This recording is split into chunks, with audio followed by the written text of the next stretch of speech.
বাংলাদেশি নাগরিক আর বাংলাদেশি ভাষা এই শব্দবন্ধনীটা যায় না।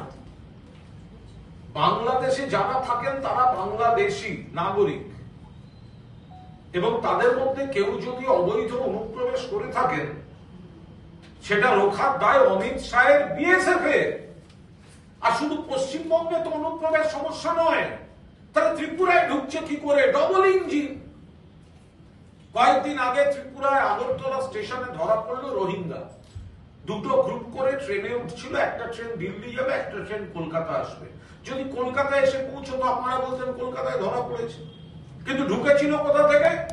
ত্রিপুরা সীমান্ত দিয়ে। কারা পাহারা দিচ্ছে? বিএসএফ। বিএসএফ কাদের?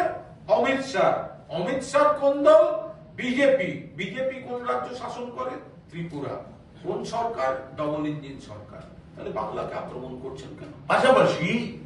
পাশাপাশি যেভাবে আপনারা যখন এখান থেকে একটি ইউটিউবার মেয়ে, সে যখন পাকিস্তানে দেখা গেছিল যে সে স্পাই সংস্থার সঙ্গে যুক্ত, সেখানে খবর পাচার করে, তার একটা হিন্দু পরিচয় ছিল। তাহলে বাংলাদেশ থেকে কয়েকদিন আগে যে মডেল মেয়েটি ধরা পড়লো, নামটা ভুলে যাচ্ছি, সেও হিন্দু। তাহলে ওর ক্ষেত্রে আপনি কি বলবেন? ও শরণার্থীর অনুপ্রবেশকারী।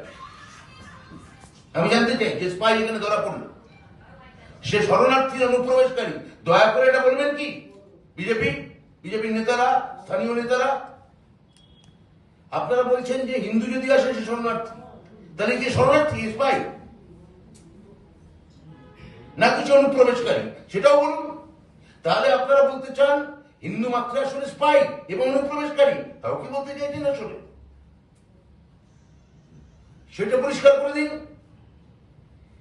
তাহলে শুধু বেছে বেছে আসলে হিন্দু বা মুসলমান আপনারা মুখে বলছেন, টার্গেট করছেন যারা বাংলা ভাষায় কথা বলে, তাদের একটা লেভেলিং করতে চাইছেন, তাদের দাগিয়ে দিতে চাইছেন, তাদের তাচ্ছিল্য করতে চাইছেন।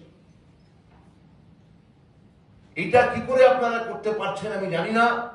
আমি এখানে স্থানীয় বিজেপি নেতাকে বলবো, এখন যাই হোক না কেন, আপনারা শেষ অব্দি বাংলা ভাষায় কথা বলেন। আপনারা আপনাদের রাজনৈতিক অভিভাবক হোক, গুরু হোক, তাদের এই আগ্রাসনের বিরুদ্ধে আপনারা মুখ খুলুন। বিজেপির রাজ্য সভাপতি একজন সংস্কৃতি মনস্ক মানুষ, তিনি ভাষার উন্নতি, ভাষার সংস্কার এসব নিয়ে অনেক কথা তাকে আমি গণমাধ্যমে বলতে দেখেছি। এই ভাষায় বিভিন্ন কবিতা তাকে পড়তে দেখেছি। তাহলে সেই ভাষাকে যখন আক্রমণ করা হচ্ছে, আপনি ঘুরে দাঁড়িয়ে রুখে দাঁড়ান, বলুন যে আমার মাতৃভাষাকে এইভাবে এই পশ্চিমা আগ্রাসন আমরা মানছি না। এইটা আমি আপাতত আমরা প্রাথমিকভাবে বলছি এইটুকু কথা। এবার এই দুটি বিষয়ে দুটি আলাদা প্রসঙ্গ, কিন্তু কোথাও সংযুক্ত। এই দুটি প্রসঙ্গে আপনাদের যদি কোনো প্রশ্ন থাকে। না, ওটা তার আগে